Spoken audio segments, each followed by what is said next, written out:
On the ceiling of a temple in southern Egypt, there are carvings that look like a helicopter, a submarine, and an airplane. Millions of people have seen the photograph. Engineers have compared the shapes to modern aircraft. And for over 50 years, nobody has been able to fully agree on why they are there. This is not a story about ancient astronauts. It is a wry about what happens when a real archaeological mystery collides with the human need for a simple explanation. And about the strange, well-documented case that started it all. The temple is in Abydos, one of the oldest sacred cities in Egypt, roughly 400 kilometers south of Cairo. It was built under Pharaoh Seti I, who ruled in the late 14th and early 13th century BCE, and completed by his son, Ramesses II, one of the most powerful and long-reigning pharaohs in Egyptian history. The temple is dedicated to Osiris, the god of the afterlife, and it is widely considered one of the best preserved religious structures from the New Kingdom. Egyptologists have studied its walls for more than a century. Every inscription, every relief, every cartouche has been photographed, translated, and cross-referenced against other temples of the same period. And then there's the ceiling of one particular passage, on the southern wing near the rear of the temple. Carved into a stone architrave, a long horizontal beam above a doorway, is a cluster of hieroglyphic symbols that, at a glance, do not look like hieroglyphs at all. One shape has a long body with what looks like a rotor on top. Another has a rounded hull. A third has a shape some viewers compare to a fixed-wing aircraft. The image began circulating widely after photographs of it spread in the early 1990s, and it has never really stopped circulating since. Today, it's one of the most reproduced ancient technology images on the internet. Here is what makes this case different from most viral archaeology claims. The strange shapes are real. They are not a hoax, not a digitally altered photograph, not a modern fabrication. Anyone can go to Abydos and see them. The carvings exist exactly as described, on a genuine 3,000-year-old temple, and the puzzle is not whether they exist, but why they look the way they do. This process, carving new text over or alongside older text on the same stone, scraped clean and reused for new writing, surface, is called a palimpsest, a term originally used for manuscripts that were with faint traces of the original text still visible underneath. Stone palimpsests are documented elsewhere in Egypt as well. Recutting and rededicating older reliefs was not unusual, especially in transitional periods between reigns. At the helicopter panel, the visible symbols are widely understood to be an overlap of two sets of royal titulari, the ceremonial names and epithets of Seti I and Ramesses II, carved at different times and, crucially, not perfectly erased between the two carving sessions. Individually, each hieroglyph is a real, identifiable Egyptian symbol with an established meaning. It's the accidental stacking of the old and completely removed strokes with the new strokes carved on top that produces composite outlines. Viewed with modern eyes, primed by a century of aviation and submarine imagery, those composite outlines resolve into shapes WWs. Recognize. Viewed by a scribe in the 13th century BCE, they wouldn't have resolved into anything at all, because the shape only exists as an accident of two unrelated texts sharing the same stone. This explanation is not a guess invented after the fact to explain away an inconvenient photograph. Egyptologists identified the overlapping inscription phenomenon at Abydos independently of the helicopter controversy, as part of ordinary epigraphic work on the temple's building history. Reconstructing which parts were carved under Seti I and which were reworked under Ramesses II is a standard, unglamorous task in Egyptology, and this particular panel came up as one example of that reworking process well before it became an internet phenomenon. That said, it is worth being honest about the limits of certainty here too. Reading a 3,000-year-old carving that has been reworked at least once, weathered by time and photographed at different angles under different lighting, is not a perfectly clean exercise. Different specialists have, over the decades, proposed slightly different readings of exactly which strokes belong to which layer of text, and the image has been rephotographed and reanalyzed many times, including with modern raking light photography, which highlights carved by casting long shadows across a surface, making older, shallower cuts more visible against newer, deeper ones. That kind of imaging tends to support the overlapping inscription explanation, because it visually separates the strokes into distinguishable carving generations. But widely accepted is not the same as settled beyond any scholarly nuance. And Egyptology, like most historical sciences, deals in the best available reading of the evidence rather than absolute proof. It's also worth asking a more basic question. If the shapes really were meant to depict a helicopter, a submarine, and a glider, why would a civilization that had no wheel-based flying technology, no combustion engine, and no aerodynamic theory embed technical, machine silhouettes in a religious dedication to the god of the afterlife, using a writing system whose every other symbol on that same wall depicts crowns, scepters, birds, and offering vessels? The scenario requires not just that the Egyptians saw such machines, but that they chose to encode them using their normal hieroglyphic toolkit, in a location where the message would be indistinguishable from ordinary temple text, unless a specific carving accident happened to occur on top of it centuries later. That's a lot of very specific, unlikely conditions for a supposedly deliberate message to depend on. Abydos isn't the only Egyptian site pulled into this kind of story. At the Temple of Hathor in Dendra, built much later during the Ptolemaic period, roughly the 1st century BCE, so more than 1,000 years after Seti I, there's a set of relief carvings in an underground crypt showing large lotus flower shapes with snakes emerging from them. This is a completely standard piece of Egyptian religious iconography. The lotus depict as a powerful symbol of creation and rebirth in Egyptian belief, tied to the sun god's mythical emergence from a primordial lotus at the beginning of time, and snake imagery representing divine or protective forces appears throughout Egyptian temple art. In the mid-20th century, this relief became the center of a different fringe claim, that it depicted electric lighting, with the lotus as an insulated bulb and the snake as a glowing filament, and that the accompanying human figures were operating a kind of ancient electrical device. The idea was popularized in books aimed at a general audience rather than through peer-reviewed Egyptology, and it has been examined and rejected by mainstream scholars for several consistent reasons. The light bulb reading requires ignoring the rest of the same wall, which contains clearly identifiable, when conventional religious scenes involving the same lotus and serpent imagery in contexts that have nothing to do with light, a king performing rituals, other deities present, hieroglyphic captions that name the figures and describe a purification or protection ceremony, not an electrical apparatus. Egyptologists who specialize in Ptolemaic temple decoration have pointed out that this exact lotus and serpent motif, sometimes called the Dendera light by proponents of the electrical theory, appears in nearly identical form at other Egyptian temples, where no one has proposed an electrical interpretation, simply because the surrounding inscriptions there are better preserved and leave no ambiguity about the religious meaning. It is true that some independent experimenters, working outside formal academic channels, have built physical models loosely based on the relief's shape, and demonstrated that a glass, gas-filled vessel of similar proportions can produce a faint glow when high voltage is applied, essentially a rough analog of an early gas discharge tube. But demonstrating that a shape could theoretically function as a light source under modern electrical conditions is not the same as demonstrating that the ancient Egyptians used it that way, or that they had any source of electricity to power it. No wiring, no batteries, no power source, and no textual reference to lighting them. Chronology has ever been found at Dendera or anywhere else in the Egyptian archaeological record. The "it would technically work if you added electricity" argument proves that the geometry of a lotus flower happens to resemble the geometry of a bulb, which, given how many rounded, elongated shapes exist in both nature and engineering, is not an especially strong coincidence to begin with. Then there's the Saqqara bird, a genuinely fascinating and genuinely underexplained artifact, though for very different reasons than the aviation claims around it suggest. It's a small wooden object, a little under 20 centimeters long, discovered in 1898 during excavations of a tomb at Saqqara, near Caire. And initially catalogued, along with a large number of similar wooden bird figurines that were common as religious or symbolic offerings in ancient Egyptian burials. It sat in storage at the Cairo Museum for decades, one artifact among thousands, until 1969, when Egyptian physician and researcher Khalil Masiha took a closer look at it and noticed something unusual. It lacked painted feather, details and leg carvings typical of the standard bird figurines, and its wings were flat, straight, and set at a slight downward angle rather than curved like a bird preparing to land or perch. Messiha proposed that the object represented a glider design and pointed to the wings' cross-sectional shape as aerodynamically informed. This claim has been tested more seriously than most fringe artifact claims, which is part of what makes it interesting rather than dismissible outright. Several independent attempts at building scaled replicas have shown that the object's proportions can in fact produce lift and glide a short distance under the right conditions. It is a genuine, reasonable glider shape by modern standards, but aerodynamicists and Egyptologists examining the object have raised a consistent counterpoint.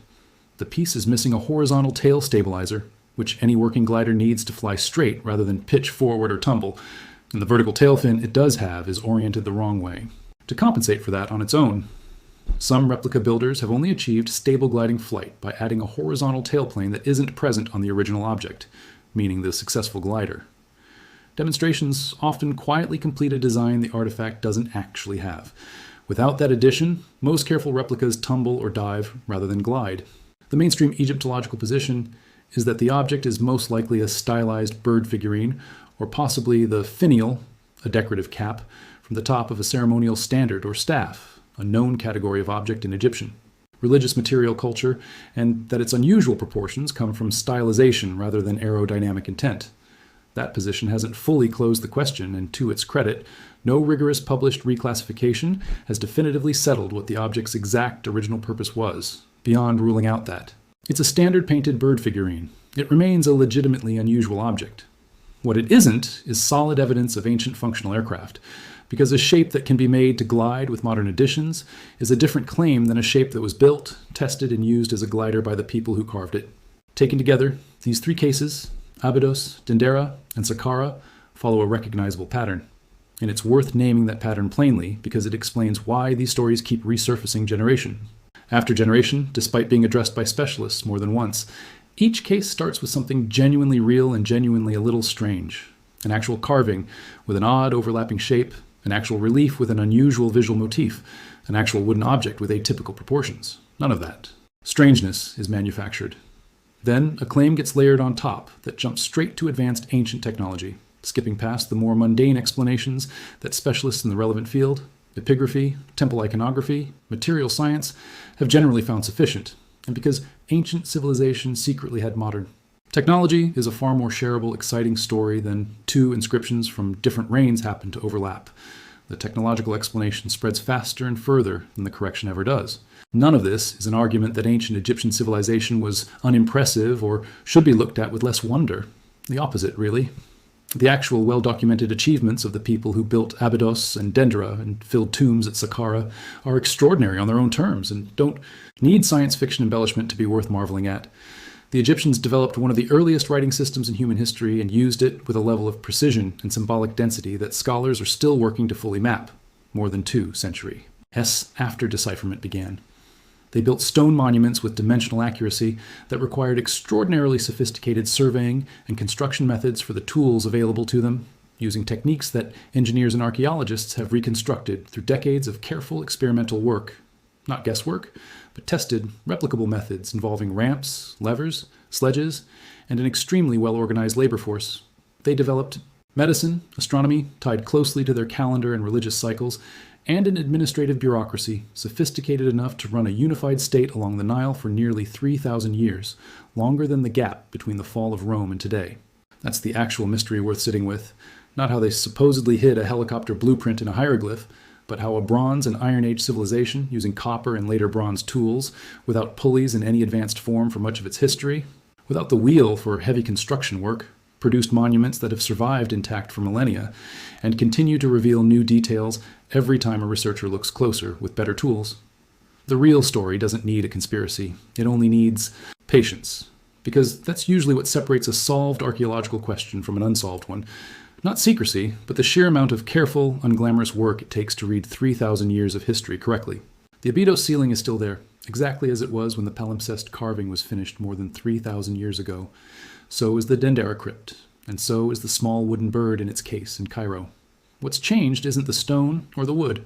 What's changed is how many more tools we now have to look closely at them, and how much more we know about how easy it is to see a modern shape in an ancient accident if we go in already expecting to find one. It also helps to understand where this style of claim actually comes from, because it didn't emerge from within Egyptology at all. The idea that ancient civilizations secretly possessed advanced technology, and that mainstream archaeologists are unwilling or unable to acknowledge it, took shape as a distinct genre of popular writing starting in the 1960s and 70s, most famously through books that proposed extraterrestrial visitors as the explanation for monumental architecture around the world. The pyramids, Stonehenge, the Nazca Lines, and eventually the Abydos ceiling once photographs of it began circulating.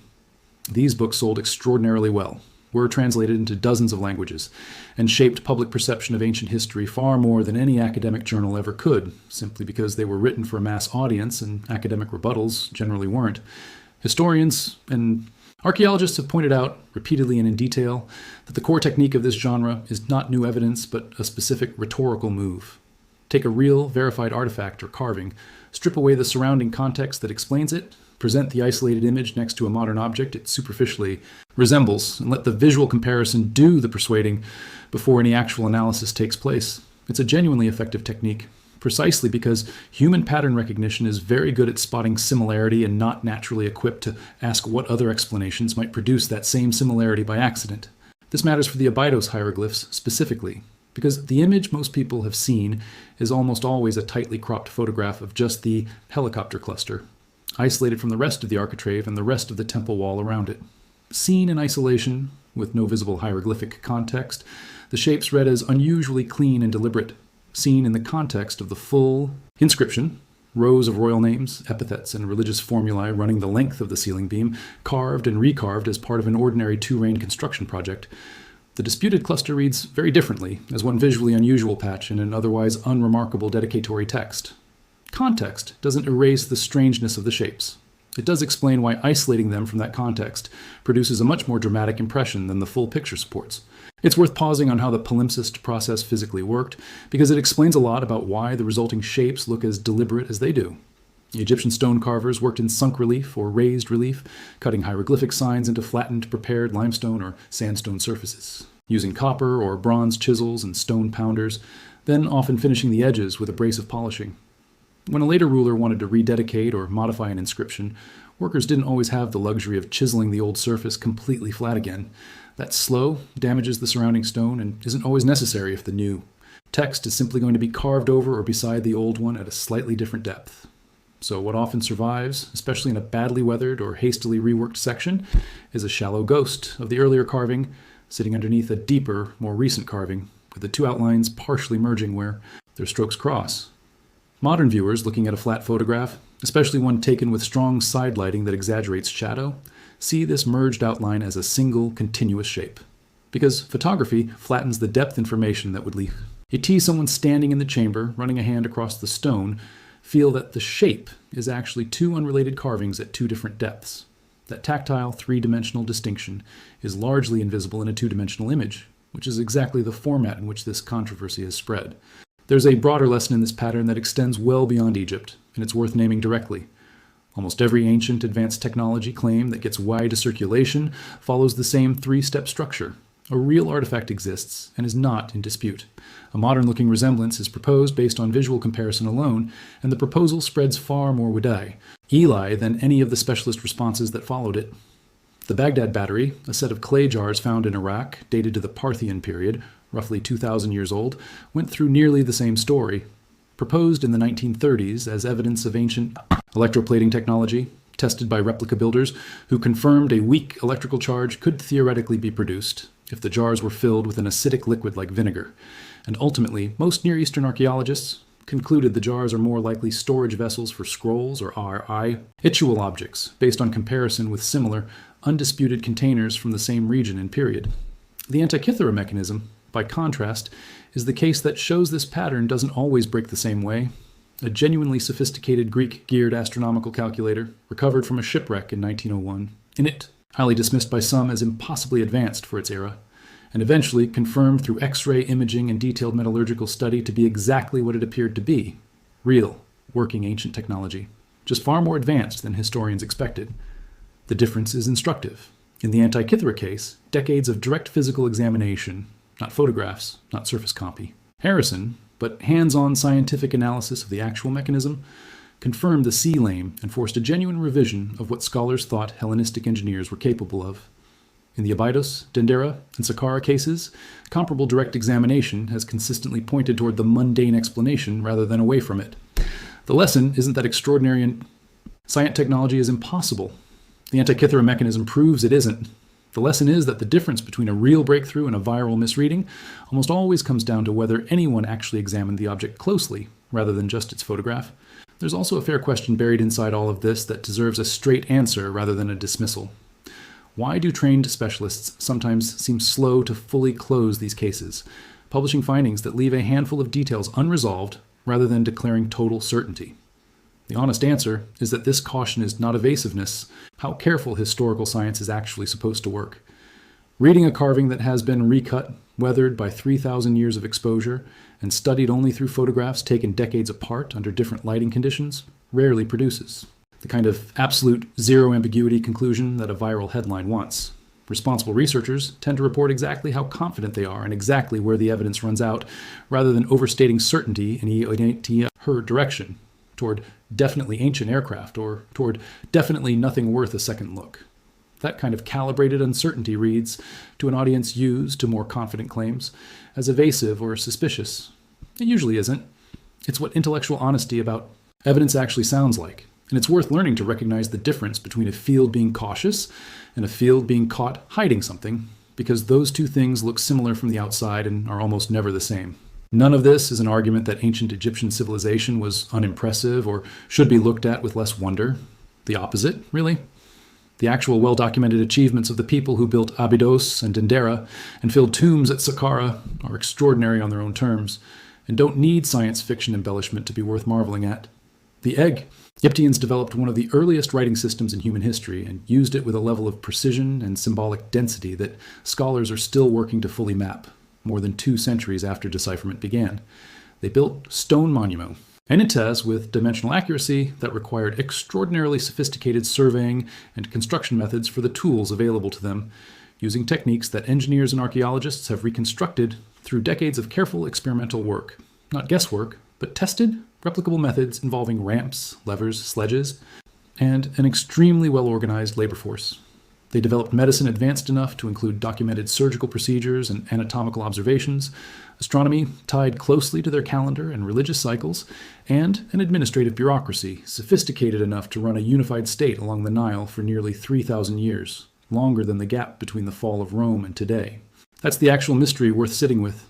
Not how they supposedly hid a helicopter blueprint in a hieroglyph, but how a Bronze and Iron Age civilization, using copper and later bronze tools, without pulleys in any advanced form for much of its history, without the wheel used for heavy construction work, produced monuments that have survived intact for millennia and continue to reveal new details every time a researcher looks closer with better tools.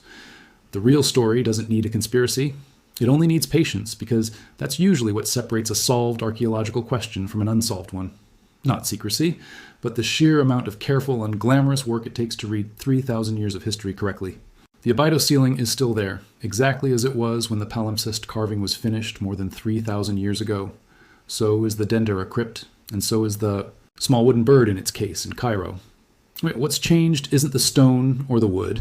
What's changed is how many more tools we now have to look closely at them, from raking light photography to high-resolution 3D scanning, and how much more we know about how easy it is to see a modern shape in an ancient accident if we go in already expecting to find one.